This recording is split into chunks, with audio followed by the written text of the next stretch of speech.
2015, an elite DFS Army Commando unit formed to bring high-level DFS strategy to the masses. Today, hated by DFS sharks and lineup sellers alike, they continue their quest to turn Joe into DFS pros.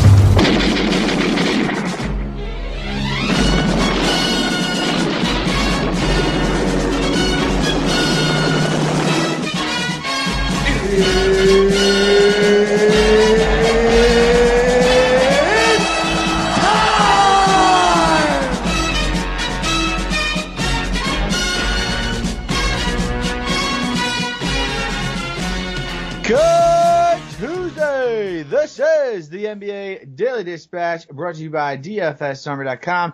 If you're not signed up with us yet, make sure you do so. Use the promo code TIPOFF. That'll get you 20% off each month of your subscription.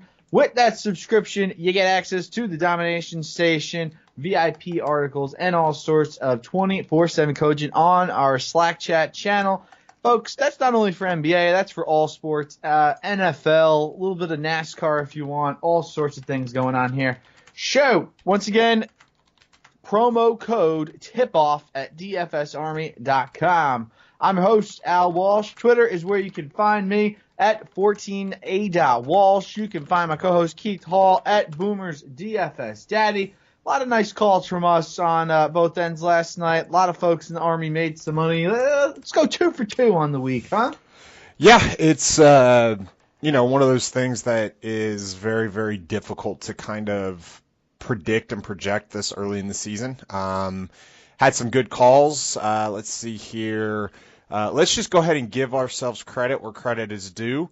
Right. If you roster John Wall, then you don't like listening to us, because he only got 45 points on FanDuel at 10. But now, keep in mind, which isn't a terrible night, but for the price tag. Yeah, exactly. But, I mean, if you're going to spend 10-3 on John Wall, why not go spend money for Giannis and get 63, right. Or 60. I overlooked Ben Simmons a little bit not when doing the analysis, but when building the lineups. Right. And that kind of cost me. Overlooked Otto Porter a little bit. When building the lineups, not in the analysis, and don't chase Dwight Howard. That was a complete anomaly, but it did hurt Frank Kaminsky and Marvin Williams a little bit more. One thing I did kind of notice from last night was, even though Nikola Jokic, he was by far my favorite play of the night, sure, at the center position. When you're looking there, Nikola Jokic and Paul Millsap, at least early in the season, they're going to kind of eat into each other. They don't quite know how to work well together yet. It's still a learning curve and a learning process, kind of like a lot of these new switches are. So you don't want to roster both of them, obviously, in the same lineup like we can AD and Boogie. You're going to want to roster...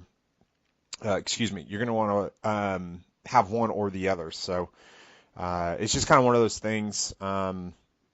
Guys that overperformed, in my opinion, last night,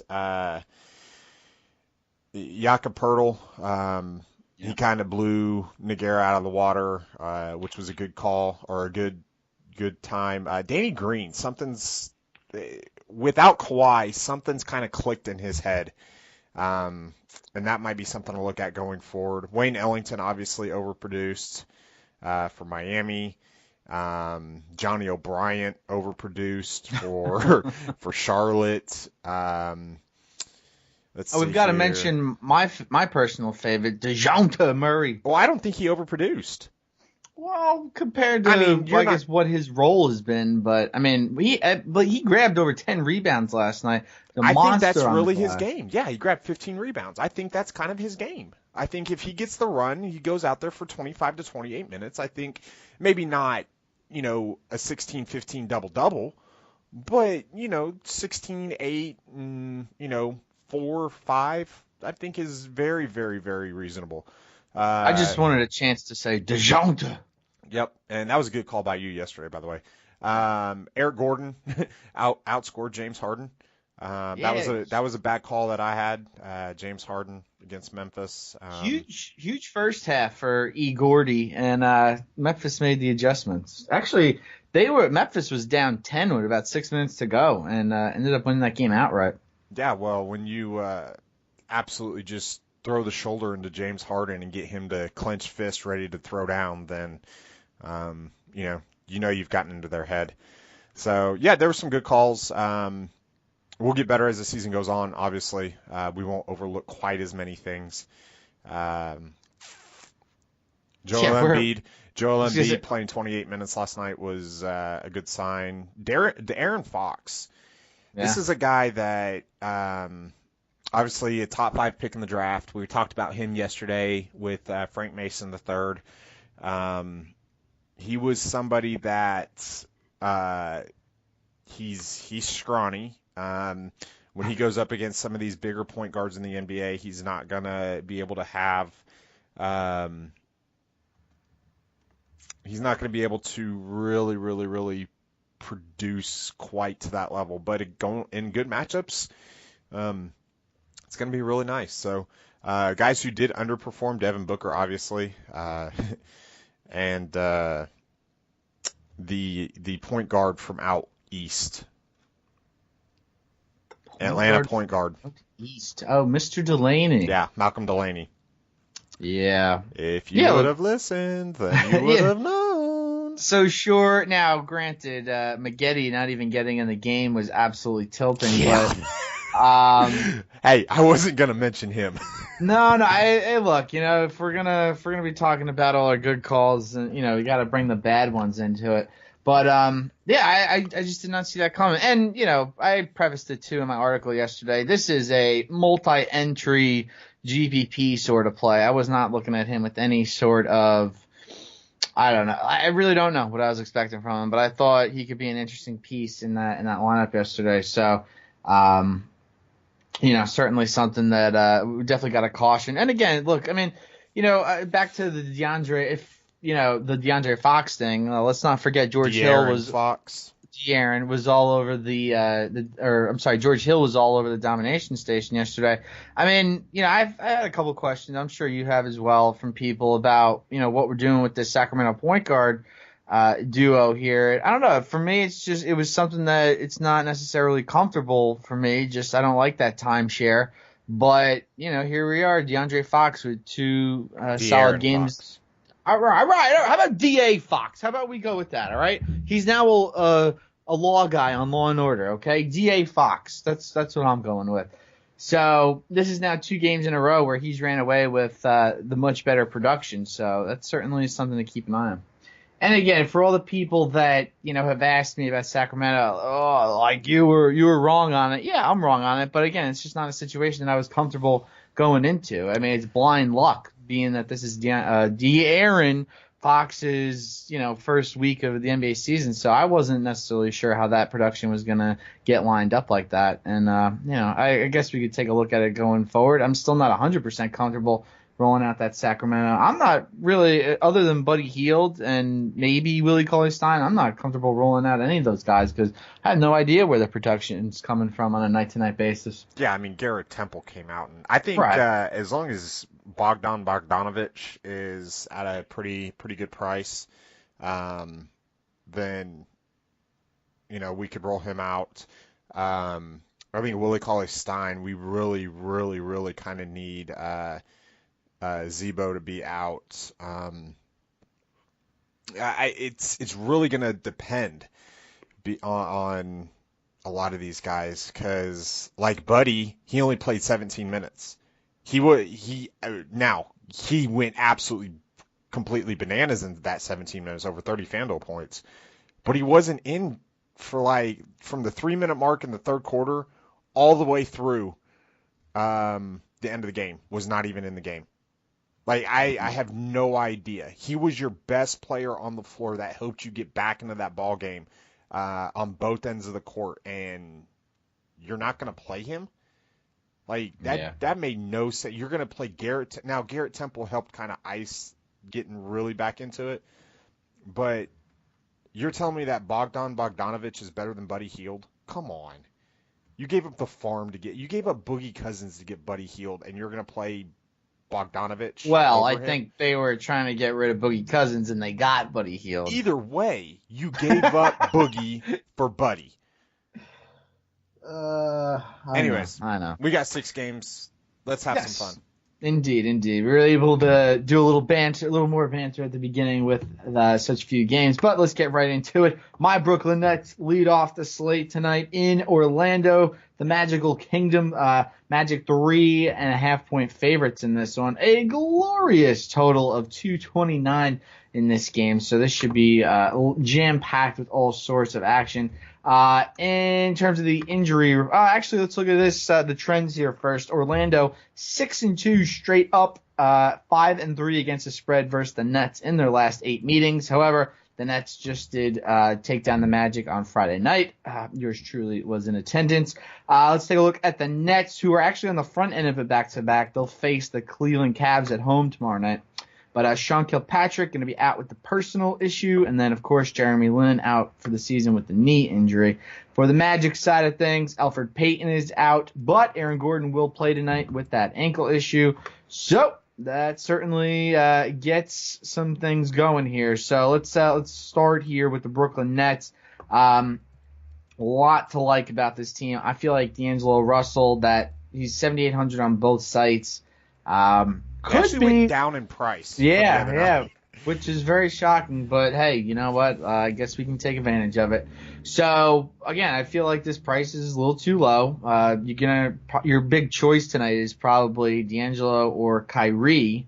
So we can look at it from that perspective. But again, my note for D'Angelo Russell, I feel like his price is too low on both sites. Take advantage while you can, and you feel the same way. Yeah, that's really low.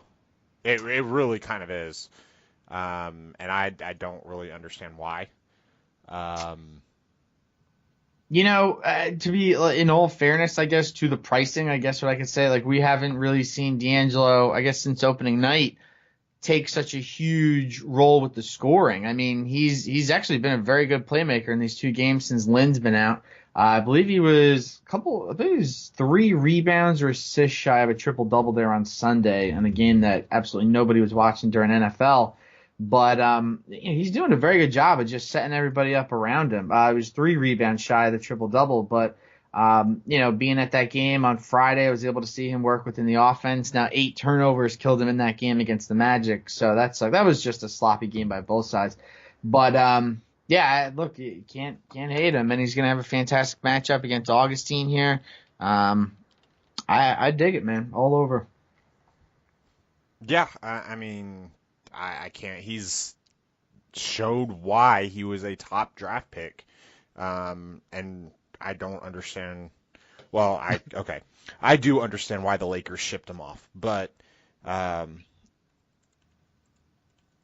it's hard. It's really hard to pass up on him and not pair him up with Damian Lillard tonight. Yeah. Speaking of D'Angelo Russell, we're going to get that rematch or that revenge meeting very soon. The Nets actually head out west here early at the beginning of the season. So, all right, a couple other guys from the Nets that I'm really liking tonight. Rondae Hollis-Jefferson, Trevor Booker. Either one of those guys is going to be pretty good. I think RHJ on DraftKings, $600 cheaper. Booker's $200 cheaper on FanDuel. Booker has just been off to an amazing start. On Sunday, he ended up getting 28.5 DraftKings points, 27.2 FanDuel points, which is actually his lowest output of the season. So if that's the floor that we're looking at, don't mind that. I do think, we'll try to find better value, but Booker has just been very solid. Hollis-Jefferson had that big game against the Magic on Friday, but keep in mind that was with 3 blocks and 3 steals, all of which were down at the end. I was sitting that night down there in the fourth quarter. I mean, he pretty much got 5 of those 6 peripherals there in the last quarter, so that might have been that was definitely a huge boost to his value there. So keep that in mind. But and then two other guys, DeMar Carroll, at least 30 fantasy points on both sites in each of his last two games, and of course the day that no, I'm not even paying attention to NBA. My boy Alan Crabb, who I've been propping up here big time, has one of his best performances as a net. But the thing to look at about Alan Crabb tonight, we want to make sure he's coming off the bench because he's had both of his good performances this season have been off the bench. He's in the starting role on Friday night against the same Magic. Doesn't have the same sort of the same sort of production. So just look to see what his role is tonight.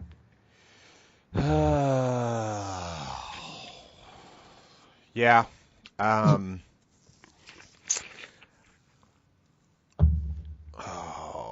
don't know. This is really kind of one of those places where I don't know if I will really want to attack. I just like too many other spots better. Absolutely.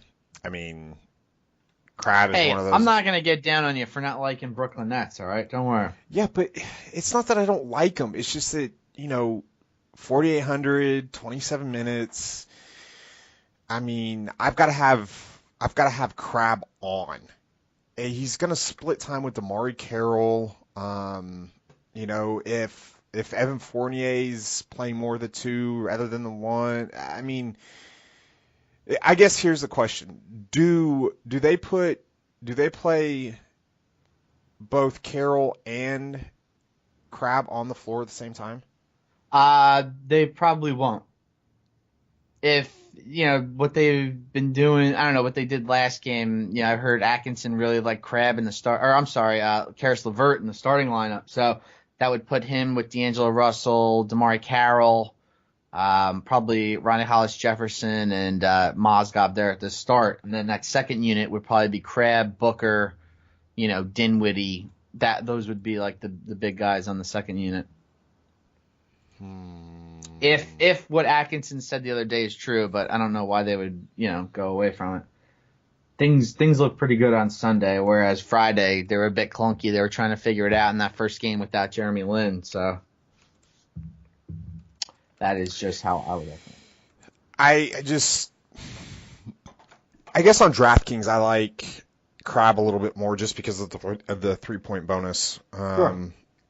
And on FanDuel, that's probably how I would do it. I wouldn't even worry about price, but just because Carroll's more of a defensive guy and Crab's more of an offensive guy, I would kind of go that route. Put the offensive guy more in on DK and the defensive guy more in on FanDuel. Sounds good. All right, let's talk about the Orlando Magic because there are plenty of good spots here. The one thing, though, we got to talk about, Nikola Vucevic. So with Aaron Gordon back in the lineup, you're probably not going to get as heavy of a usage here with Vooch. But if you take a look at that first game where both guys were in the lineup, Vooch still did a pretty good job. He's been right in that, about 47. He had 47 FanDuel points against the Heat in that season opener where him and Gordon were in the same, they were both in the game. So when Gordon is not in the lineup, that's where Vooch goes for 56, 51 FanDuel points. But I don't know. I mean, people might worry about that today. People might just blindly roll him out since he's playing the Nets. He's a lot more expensive there on FanDuel at 9,800 than he is on DraftKings. Whoa! Where he is 8,300. What? Vooch is 9,400 on FanDuel? I believe 9,800. Hold on, I'm looking at this. My God. Yeah, you can't play Vooch. Holy crap. Yeah. You can't do it. He normally tears up Brooklyn, but 9,800, like, especially if people are going to blindly just stick him in because it's against Brooklyn. I'm sorry. Let me go play for Karl Anthony Towns $200 more. Right. Let me go pay for Rudy Gobert against DeAndre Jordan. Let me pay for DeAndre Jordan, Yusuf Nurkic. I mean, the only way you play Vooch is if you are trying to steal ownership. That's the only way. Now, obviously, Holy the matchup. crap. Good job, FanDuel. Great job. The matchup against the Nets is certainly the caveat here, but it'll be interesting to see what the crowd does here tonight. But I think people have seen Vooch, and again, we've been playing DFS long enough. I've never seen Vooch eclipse the 60-point mark. You got to take a look at something else too with Vooch. I mean, his jumpers have just nothing is not going in for him nowadays. He's just drilling everything. So you got to wonder about how long that's going to hold up as well. He could shoot from his own team's bench at this point, and it's going to go in. He can do no wrong. I'm looking here because you said scored 60 FanDuel points in a game. He has had some. He has done it 4 times. Okay. None of them are against Brooklyn. The last time he did it was April of 2015 against Minnesota. Gotcha. He did it twice in 2015, and then once in 2012 and once in 2013. So this is over the 4 times over the course of multiple years. His career. Oh, okay. So, I'm thinking we're talking about last year. I'm like, no. So, right. you're right. You can say that the guy's got 60-point upside, but he doesn't. Right. Because he hasn't done it in 2 seasons. Since 2 seasons ago, but 2, he hasn't. You got to think 2 seasons ago, Aaron Gordon was a 15-a-minute bench player. Sure. So and I'm not saying that Aaron Gordon's healthy, but I'm saying that you've got to look at the situation. StatMuse is great to pull up historical data, but you got to understand the situational game that goes along with that. So I think that the only way you play Vooch tonight is if you're trying to steal a 45-point game at low ownership, and I don't even think you need to go that route. So, all right, let's take a look now. Aaron Gordon back in the lineup, of course. Guy had a huge preseason, good first half of the season opener, not so much in the second half. What are you doing with him tonight? Is it a wait and see? All right, because nobody's going to be on him. Okay. This is a guy that does have 40-point upside. And he's got... I can't play him at 8K. Dang. I love FanDuel. You want to really flip your DJ Augustine's 5,900 on FanDuel. Oh, I knew that. And that was a great job. Everybody in Slack, Kevin was in Slack going, oh my God, I missed my free squares and stuff. I'm like, well, no, it sucks when Malcolm Delaney is 55% owned. Right. That's not fun. Let's make these guys do some work. Let's make these guys make some decisions. And I understand that was just a crazy situation where we had multiple situations where the starting point guards were out and we're going to get guys popping back in. I understand that. I get that. That's not I wasn't blaming FanDuel for that because that really couldn't have been prevented. But what can be prevented is the next time they actually go, they get priced accordingly. And great job, FanDuel. You didn't even have to worry about waiting for DJ Augustine. As soon as you knew Elfrid Payton was even questionable, you priced him up. Right. So, and I hear the DraftKings did that too. So, I like that. Yep. All right. Evan Fournier is another interesting guy. He's played.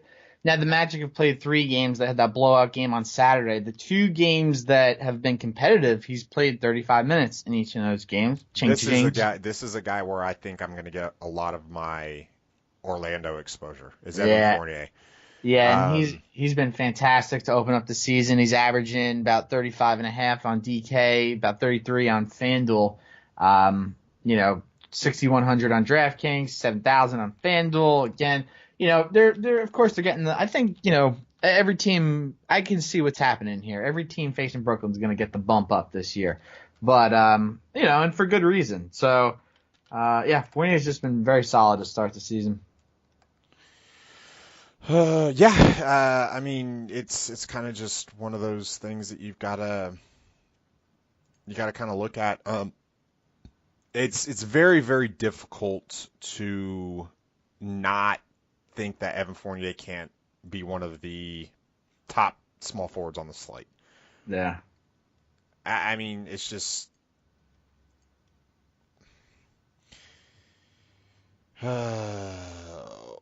it's very difficult because he's got 50-point upside, and I'm trying to sit here and look and see exactly.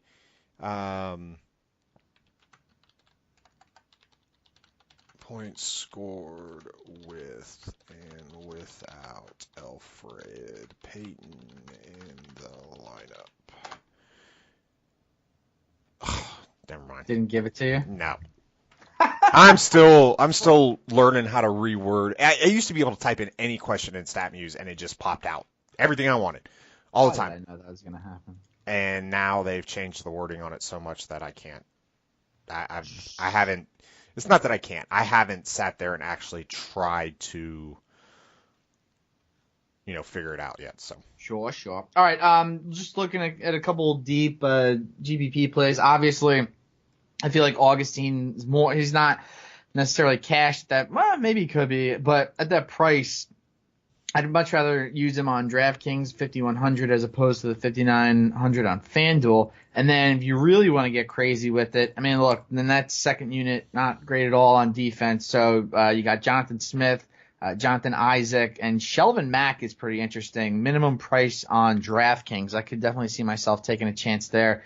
He's been getting decent minutes, right? I mean, if we're talking about Shelvin Mack, we're probably looking anywhere at like 22 minutes from him, possibly if the Nets get their hole blown out. They are on the road. We've got him at 20.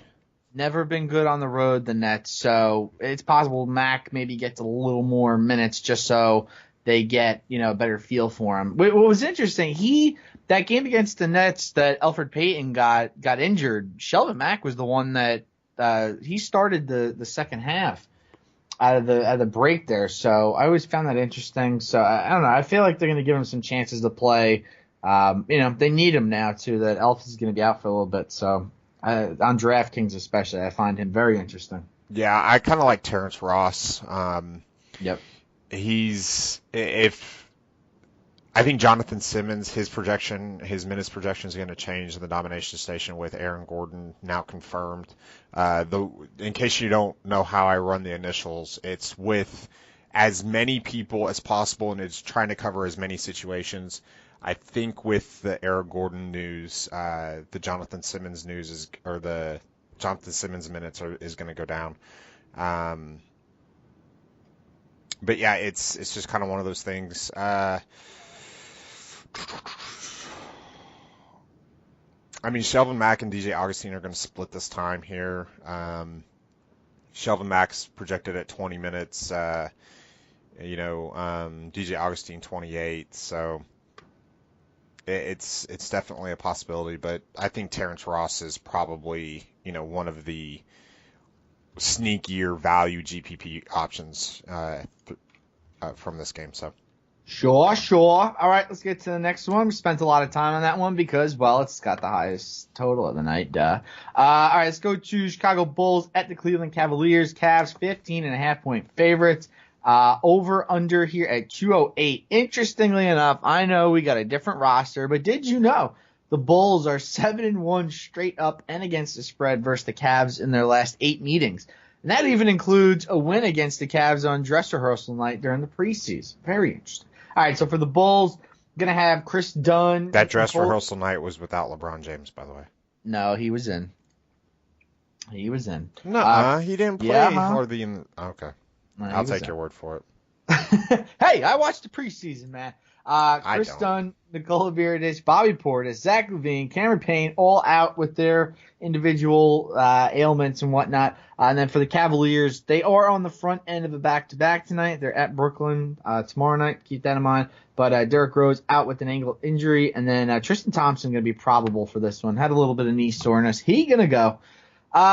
Let's start with the Cavs here because I feel like they're more relevant in society. LeBron James, taking him or leaving him tonight. 10K on DraftKings, 10-7 on FD. I'm taking him, and you want to know the reason why? Because they've got to figure it out. Yeah. Come on, they got absolutely just boat raced the other night. Mm-hmm. That was embarrassing. Is that one of the more embarrassing losses in LeBron's career? Yeah, I mean, you would have to think you would think so. Yeah, granted, back to back, but hey, we're in the first week of the season. I don't here, care. He's LeBron James. He's already the MVP according to Slack. So, and the Warriors have already won the championship, so there's no reason to even play the game. Nope. All right, let's go to baseball. Yeah, no. I mean, we can't go to baseball either because the Dodgers the Dodgers have already won the National League, the Astros for next year, and the Astros have won the American League for the next 3 years. So, I mean, hey, Reese Hoskins got something to say about that. I think the Rockies are going to have more to say about that before the Phillies are, but that's neither here nor there. Right. What I mean is this is. LeBron James is not going to come out and allow what happened the other night against Orlando to happen again. I mean, they came out, they switched J.R. Smith and Dwayne Wade, which is exactly what they should have done in the first place. You don't sign a 35-year-old Dwayne Wade to be your starting shooting guard to where he's going to eat in to LeBron James's and Kevin Love's usage. You have a starting unit. Keep it that way. Okay? The only swap that you should have done was put in Derrick Rose for Isaiah Thomas and Kyrie Irving. Now you can't even do that. So what are you going to do? Well, you can't really do a lot because now you don't have a good point guard. So what happens? LeBron James is going to take that spot. Why? Because now you take a guy who can handle the ball in Dwayne Wade and you put him back to the bench to run with the second unit, which is good for him, mind you. And you take a guy who can play a lot better off the ball in J.R. Smith and a lot better defense in J.R. Smith, and you put him back into the starting lineup. What does that mean? That means LeBron's running the show again. That means guys like Kevin Love are going to get a lot better spot-up shots.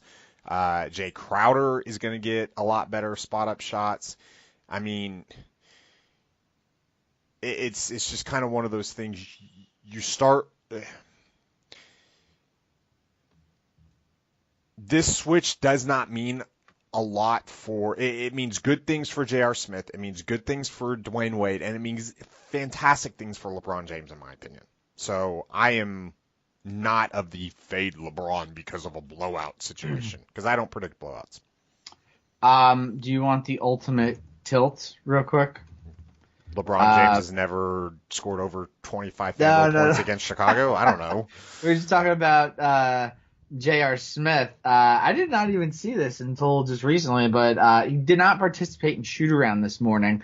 This is questionable. This is questionable for tonight's game with the lower back issue, but the Cavs are hopeful that his back will loosen up. But here's the even funnier part.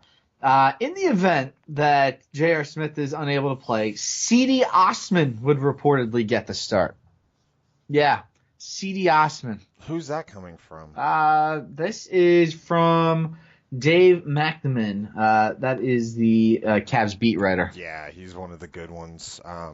He kind of completely whiffed in the playoffs last year, but he's very generally better than not. He's one of the better ones. Hey, beat writers have off days too, man.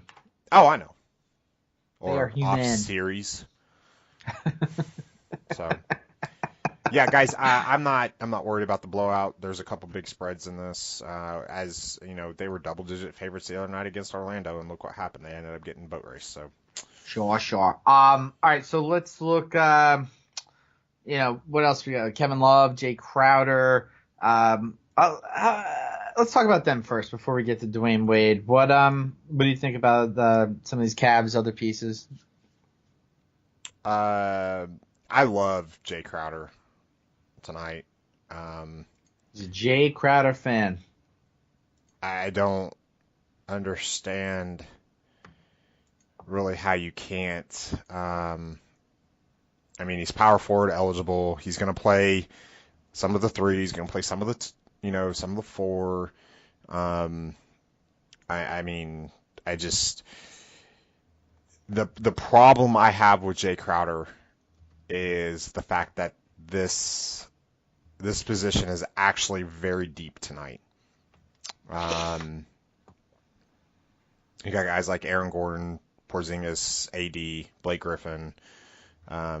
It's very, very, very deep, and there's some value to be had too. I mean, you've got you got Michael Beasley, who should see an uptick in minutes tonight. We'll get to that a little bit later.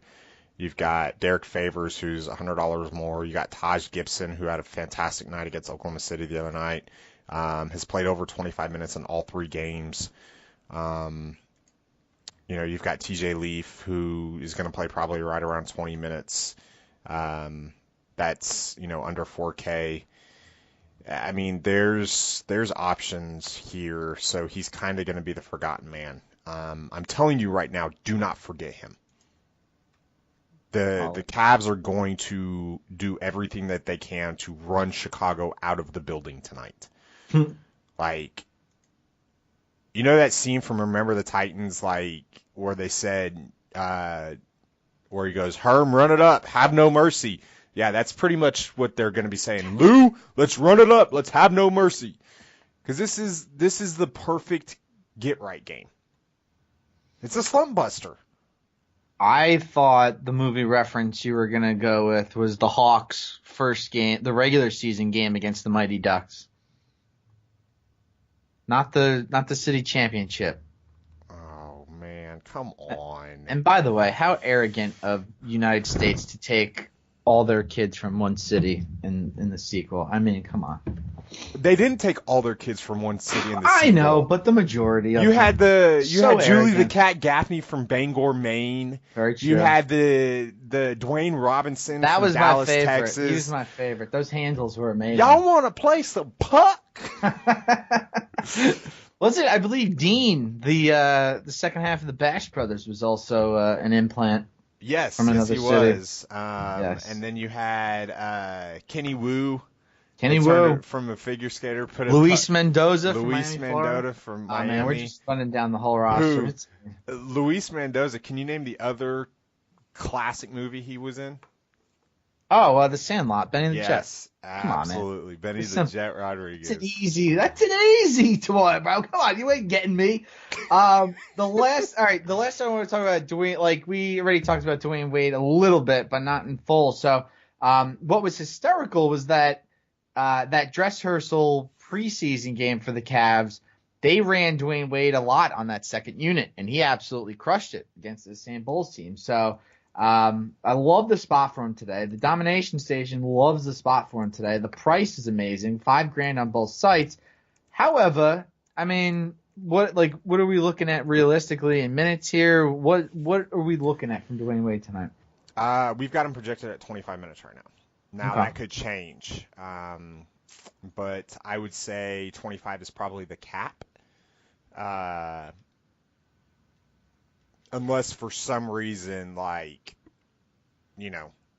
it goes absolutely, completely bonkers. See, here's my thing with Dwayne Wade, right? Like, I do think that, I know, not trying to predict blowouts, but we need to look at this somewhat for Dwayne Wade because him being with that second unit. Now, I don't think that this game will be, close towards the end where they need Dwayne Wade to play like those last 6 minutes or 8 minutes, whatever that is.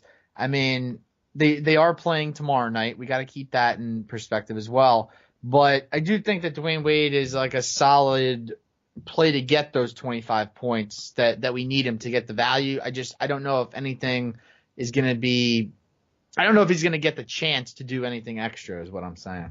No, I need 30 out of Dwayne Wade.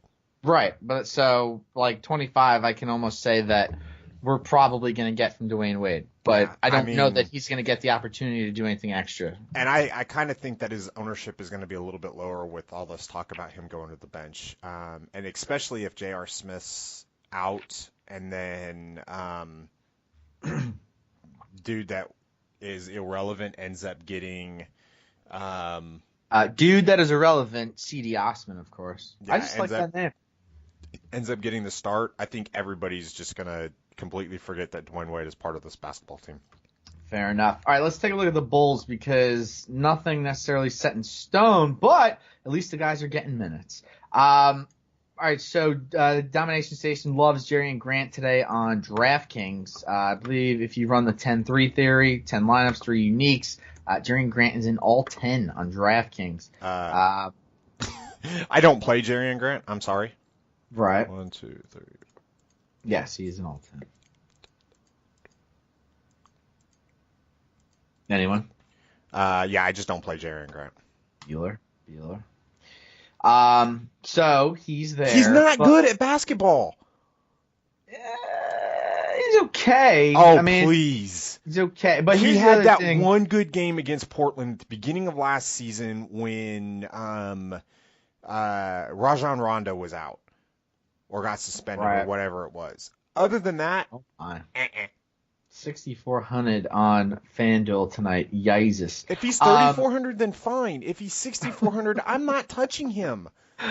I don't care if he's going to play 48 minutes. You know what's actually interesting tonight is now the Bulls did sign Kay Felder, who is actually a former Cleveland Cavalier. He's at min price on both sites tonight. If you believe that the spread will come to fruition, this could be an interesting play, huh? I mean, it could be interesting. I'm just, we're GPP minded here. We're throwing stuff outside the box. I absolutely hate this guy because, this is supposed to be Justin Holiday's offense, and this sonbitch comes in that Toronto game, just starts, you pass the ball to Justin Holiday and you let the offense run through him. What was hysterical too in that preseason dress rehearsal. Justin Holiday went for like 50 FanDuel points in that game. He was absolutely hitting everything though. So, but that's the thing. Justin Holiday, he's going to shoot. He's going to take the shots. He's going to get the minutes. He's going to do a little bit of everything. He actually had a really good start against San Antonio, but they clamped down on him in the second half. So, again, if a guy's going to get a ton of minutes, going to get a ton of shot opportunities, I'm always interested. I mean, if he's going to shoot, then yes. But I mean, if he's going to be sniped the whole game, then why? I don't think it's going to happen. I mean, just look at the guy's minutes in the 2 games. 34 against Toronto, I know 36 the minutes are there. Against San Antonio. But he doesn't do enough in other aspects of the game. He could. I mean, he can, yes. But that's what I'm saying is he kind of got phased out by his own teammates. That's what I mean by sniped. The last game. He was not able to really get into a groove. Well, I love the play, him the damn except ball for that. You know what I mean? Yeah, absolutely. Well, get him the ball. Anybody else you like in here? On the Bulls side? No. Okay. I mean, you have a bunch of GPP plays here, but Paul Zipser's getting a couple minutes. He's pretty cheap. If I hear one more Paul Zipser, I would rather play Denzel Valentine. Interesting choice of words. But yes, I'll have him on my list today as all GVP plays. You can take a look at him there. But again, nobody to really get excited about outside of Justin Holiday, in my opinion. All right, let's move it on. Let's go to Boston, where the Knicks they're shipping up there. I try to be all clever with that on the Dropkick really Murphy over? song. What's up? Nothing. Celtics favored by 9 has since moved to 7.5 on this one. Over under set for 210 initially, and it has since dropped down 4 points to 206. That's pretty interesting. Boston 6-2 straight up against the Knicks in their last 8 meetings, 5-3 against the spread. For the Knicks, Frank Ntilikina out with the ankle injury, Joakim Noah out with a suspension. With the Celtics, we got Marcus Smart questionable for tonight with the ankle injury, Marcus Morris out, and Gordon Hayward, of course, out for the Celtics tonight. All right, what are we looking at here? Let's start with the Knicks. I mean, Kristaps Porzingis, 30-plus real points in each of his first 2 games. Not sure who the Celtics are going to use to defend him, but probably not going to be good. Can you pay $9,300 on FanDuel for him, though? Yeah. He's getting into that uncharted territory. I love the guy's usage within the Knicks. I love what they're doing with him. I love how he's the focal point. That all really excites me, but sure, there's always a case to be made for that price tag. Yeah, I think we need to all readjust what we're expecting out of these guys. That they're like, FanDuel is doing everything that they possibly can in order to make this a more of a skillful, competitive game, especially in a sport. Like, I've been thoroughly impressed by what they've done in the NBA this year. I mean, Kristaps, I don't think has ever gotten over 85 ever, and now he's 9,300.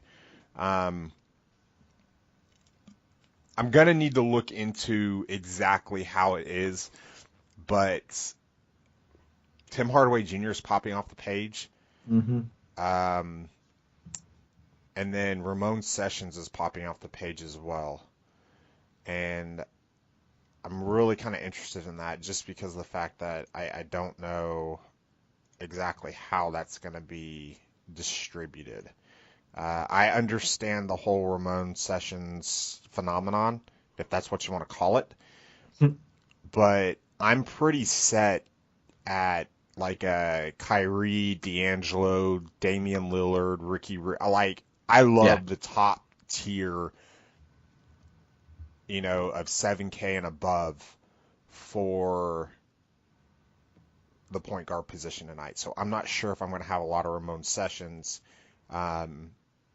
Especially since the first game against OKC, you only played 20 minutes, but the second game against Detroit, you played 32. Yeah, and what was great, he even started that game against OKC. Exactly. I mean, it's one of those things like Ron Baker got a lot of run in the OKC game. I mean, Shane Larkin got run in the preseason at the point guard position. They've still got Terry Rozier. No, that's for Boston. Well, you said Shane Larkin, so I thought that's where we were going. Oh, sorry. I was looking at something else, and his name popped up on my screen on Twitter for some reason. I have no idea why. But you've got those two guys splitting the time there at the point guard position. I mean, we know Kyrie's kind of a turnstile on the defensive end. He is capable, but he's kind of going to be like this Russell Westbrook type, poor man's Russell Westbrook. Because of the fact that Gordon Hayward's out, I mean, he's got Al Horford there to help him. But are we really, really, really looking at? Because Tim Hardaway Jr. was playing a lot of the one, and a lot of that time. I mean, Tim Hardaway Jr. has played 28 minutes and 34 minutes, and he hasn't got going yet. I'm willing to go back to the well for him at 4,700 to get my New York Knicks kind of exposure other than Kristaps Porzingis. Yeah, sure. I mean, for Hardaway, it's been a very rough start because, number one, not the greatest matchups. He's also, the shot wasn't falling in these games either. So, I think that'll be fine. Again, especially if Marcus Smart is out tonight. I've heard a couple of people in the channel saying there's a tough matchup against Boston. It's not. If Marcus Smart's out, this is not a tough matchup at all for Hardaway. So I think this could be the night that he finally pops off.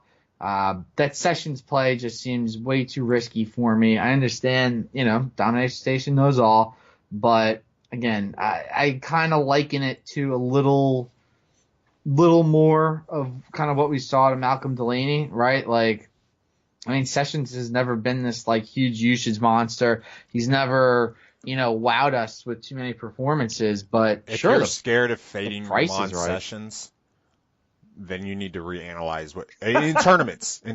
Then you need to reanalyze right. NBA DFS. So I can't go there. But I see it's interesting since we've got the Twin Towers in New Orleans. You want to try to fit in as much as you can. So I guess I could kind of see where that's going, but not really. I got a hot take on that one later. Okay. Yeah, and you know what's crazy too? If even if you don't like Tim Hardaway, I think Courtney Lee's even a guy that you might even be able to get excited about. Just ran 25 lineups on FanDuel. Tim Hardaway shows up in every single one of them. Okay, well, maybe not. But yeah, Courtney Lee. And your boy Justin Holiday only shows up in one or two. That's pathetic. Yeah, Courtney Lee, 3,900 on DraftKings, 4,000 on FanDuel. I think that could be an interesting way to kind of, get involved in this mix. The only thing that now what scares me a little bit about Hardaway is just Kristaps Porzingis being such a huge usage monster now. I don't really think that that's being taken account for, but I'm willing to try it at Hardaway's price tonight, just with the amount of minutes he's going to get, and he will take a lot of shots. So I don't mind it, but again, if it doesn't come to fruition, it'll be because Porzingis is just eating up every single possession. I agree. All right. I've seen on some projections today also Enes Kanter and Kyle O'Quinn kind of popping off a little bit. So Kyle O'Quinn is somebody I looked a little bit deeper into. I don't understand why Willie Hernan-Gomez is not getting run when they made it a point to they made it a point to include him in the quote unquote core part of the team that they want to build around. Yeah. Enes Kanter is a double-double machine, but these guys are priced up. Isn't everyone? Kyle O'Quinn is a guy that can. Both of these guys can dominate the boards. But I don't know. I just can't do it with the options that we have at the center position tonight. Sounds good. All right, let's go to. Well, we talked a little bit about Boston already. I love Kyrie Irving tonight. This is a ridiculously good matchup. So, and I kind of feel, we got the spread coming down here for Boston. Total even coming down a little bit too. I feel like we could have a closer game tonight than I think than people are realizing. So I dig that. And then again too, Boston's tightened up rotation. I think a lot of production is going to come from reasonably priced guys here. Yep.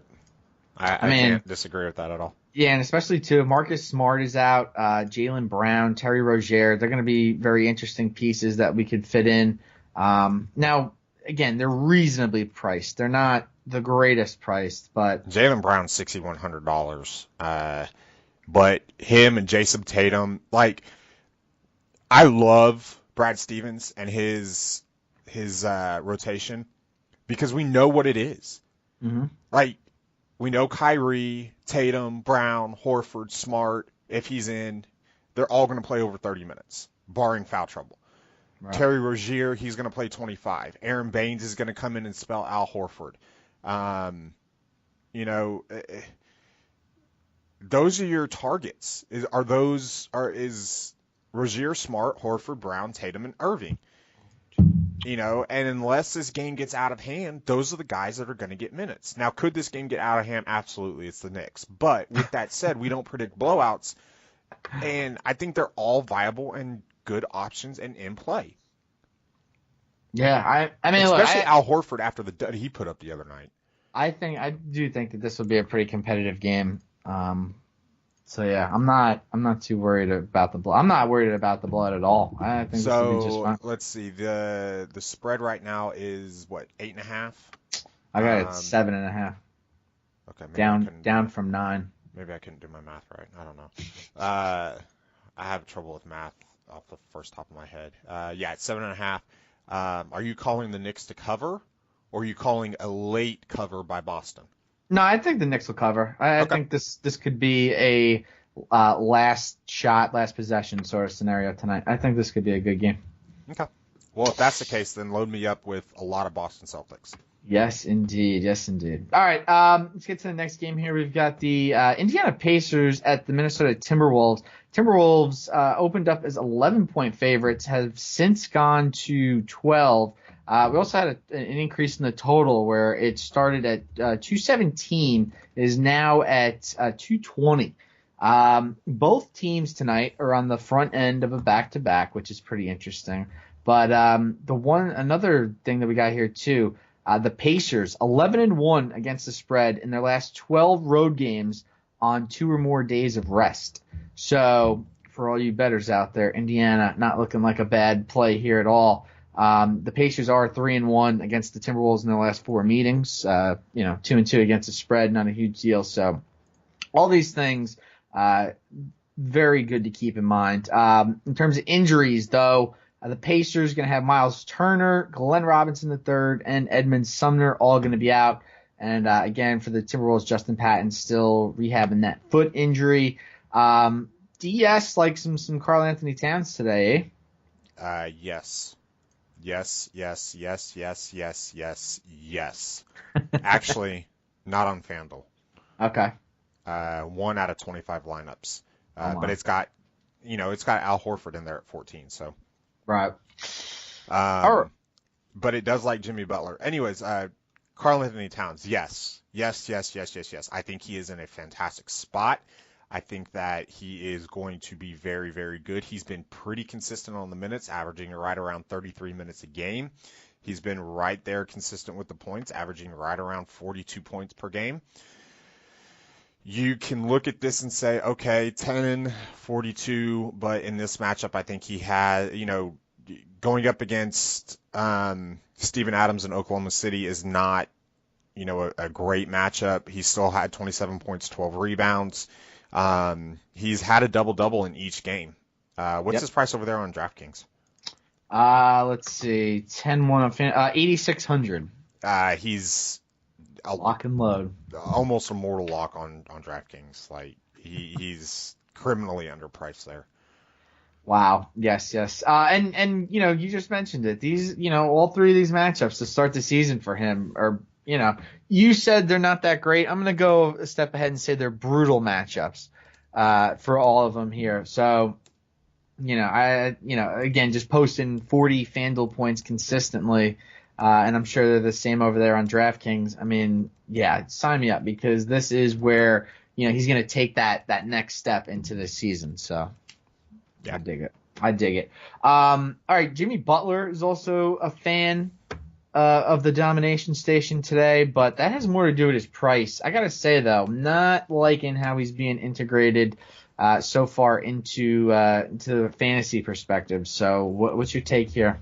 He's come in and basically he shored up the defense in the middle of that lineup, guarding the 3 and the 4 positions. But make no mistake about it, the offensive guys that you want in this game have been on this team have been Andrew Wiggins and Karl Anthony Towns. Now, Jimmy Butler did have a bad night the other night. He was paired up against Andre Robertson, going up against Utah. That's a slower paced game. And then San Antonio, obviously, no Kawhi, but still a slower paced game. And that was his first game, in a Minnesota Timberwolves uniform. So there are better days ahead for Jimmy Butler, but it's almost like I got to see it first. That's kind of how I feel in that aspect before I start grabbing a ton of exposure for him. No doubt. Just trying to look, maybe some other pieces that we can get here. You got a Jeff Teague game going up against his former Pacers teammates, and Jamal Crawford actually popped off with a ridiculous fourth quarter the other night. So I'm wondering, that wasn't against you guys. That was I believe that was the game against Utah. I'm wondering, yeah, it was against Utah. I'm wondering if he could be viable here. I mean, minutes aren't all that great, but you take a look at his first 2 games this season, he did go for 20 fantasy points. So at 3.6, maybe a little bit of salary relief if you're looking for it. He will be on the GPP portion. Don't worry. Okay. Hey, you gotta look for salary relief somewhere. Am I right? Am I right? All right. Indiana's side of things, Victor Oladipo. It's hysterical because at the beginning of the season, I said I don't know who's going to be the lead man in this offense. Well, Oladipo's like raising his hands, like ooh, I'm over here. Yeah, he's just been the man. But tonight, probably going to draw Jimmy Butler. So not a fan of that. Yeah. I mean, I guess. I don't know if he is going to draw Jimmy Butler. Now I don't know who he's going to draw. I think it could be Andrew Wiggins. Let's put it this way: it should be Jimmy Butler. It should be, but we know NBA coaches don't like to. You would have to think, though, right? I mean, Oladipo's their guy. He's their Fonz, and maybe that's what's up with the spread. Oladipo, he went to college in Indiana, so he loves being back there. I mean, it's kind of like his hometown. He's a Bloomington guy. Yeah, so this is his hometown team and everything. I just a little bit of exposure maybe, but he's not my favorite. I don't like a lot of Pacers tonight. I think this just could be an absolute just phenomenal game for the Minnesota Timberwolves, to where it's evenly distributed, but that they don't allow Indiana to do a lot. What else was I going to say? An interesting thought here, maybe for some DraftKings relief. Now, I'm looking at, again, if we're looking at the spread, now I get, with the against the spread thing that I had there, 11-1 last 12 road games with all the rest, but given the spread and how high it is, I think it might be possible for maybe a little more Lance Stevenson minutes, maybe some TJ Leaf since Miles Turner's out. I mean, these guys are pretty damn cheap on DraftKings. So if the spread holds true and these guys do end up getting more minutes, might not be a bad way to go. Domantas Sabonis got 30 minutes against Miami the other night, and he looked great, looked fantastic, put up almost 40 FanDuel points. So I don't mind going back to him if you need value at the power forward position. It's not a bad idea either. He's had some pretty good outputs. Good call. So that's kind of where I'm leaning. Right. I don't. We called it. We told you, don't play Thaddeus Young. And it's the same thing. Don't play Thaddeus Young. He is. Yeah. Let's see. He's probably gonna draw Taj Gibson. Gibson and Gorgie Jang. Yeah, tonight. So that's not easy. Gorgeous Dong relegated to a bench role. Who would have ever thought? Oh my God, he is 3,100 on FanDuel. Well, when you bring in Jimmy Butler. No, just a full far for Gorgeous Dong. Okie dokie. All right, I'm not too excited about any of this stuff, so we can move it along.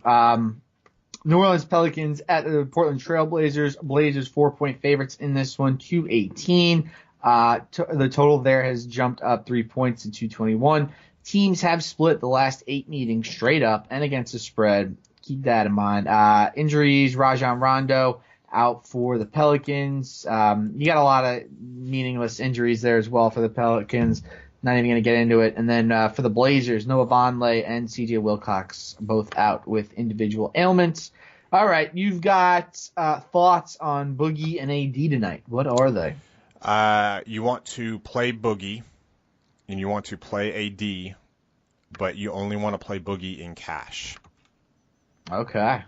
Because after they have started the regular season, it's going to be one of those things that they're going to be highly owned. Or sorry, not Boogie. You only want to play AD in cash, and you can actually, honestly, you could fade AD altogether. I looked it up earlier, and I'm pulling it back up now. AD has not done well over the grand scheme and course of things against Portland. His high point is 67.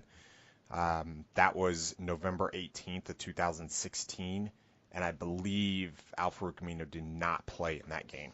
Ooh, okay.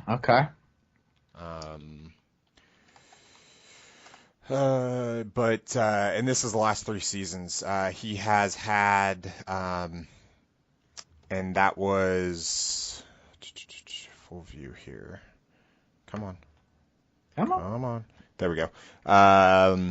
That was at home. His highest total in Portland is a 58.6. Which was on, looks like Thanksgiving of last year, if I'm not, or the day after Thanksgiving, sorry, where he played 42 minutes, and that was without Boogie.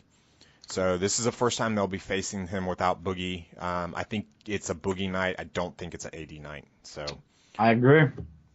For all those that were wondering on how I kind of came up with that, then it is StatMuse, and it is knowing how good Al-Farouq Aminu is. I'm trying to obviously diverge and stall a little bit while I look into this. Okay, 11:24 or 11:25 at Portland. Al-Farouq Aminu did not play. He was matched up against Mo Harkless and Mason Plumlee and Ed Davis. So Don't laugh about Ed Davis. Ed Davis will kick your ass, man. Yeah, okay. Against the Blazers at home, he did not face Al-Farouq Aminu either. He faced the same 3. So yeah, I'm going to take a stand. I'm going to fade Anthony Davis tonight. Fair enough. I dig it. Really not a whole lot else to get excited about on this Pelicans roster, but I mean, Jrue Holiday does have a good matchup here against Lillard, so if AD's not going to have a big night, the production's got to come from somewhere else. Could you get a little excited about Holiday? Yeah, absolutely. I think as far as dollar per point, he's probably going to be at the top of your list on this Pelicans team. Interesting. I like. All right. Let's go to the Blazers side of things here. What's the story there? Damian Lillard at home against Jrue Holiday defense. Okay. I mean, what's not to like? It's Damian Lillard. I also think that Jusuf Nurkic is in play as well. And I'm going to go out on a limb and say you could go with a little bit of history here. Mo Harkless has had good games against this Pelicans team before. So I don't mind going there if you want to. As some salary saving in tournaments just to kind of get off of it. Against the Blazers or against Portland at home last season, he had a 30-point fantasy point game on FanDuel. Damian Lillard lit up this team last year for 53 points or 50 points on FanDuel. So I think that it's Mo, it's Nurkic, it's Lillard, and those are the guys I'm kind of targeting on this team. Right. Yeah. I mean, I love the backcourt here. I think that's where all the production is coming from tonight. I think both guys have fantastic matchups, and other than that, I pretty much got my other spots already picked and choose out. So Pretty simple to me. Yeah? Yep. All right, sounds wonderful. All right, last game of the night, we have got, oh boy, this is a real stinker for fantasy. But let us look here. I'm trying to pull something up. I gotta give an information nugget to Donuts here.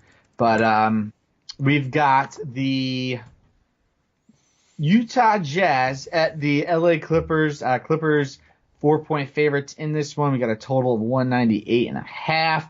Now I was looking into, actually let me go through the injuries real quick here. Rodney Hood going to be out with the calf injury. They were very lucky. They all thought it was another Achilles injury, so good news for him. And then Dante Exum's still out with the shoulder injury. And then the Clippers, Milos Teodosic, he's going to be out for a while with that plantar fasciitis. So that's going to open up some minutes here that we'll talk about in a little bit. But front end of a back-to-back two for the Jazz. They're in Phoenix tomorrow night.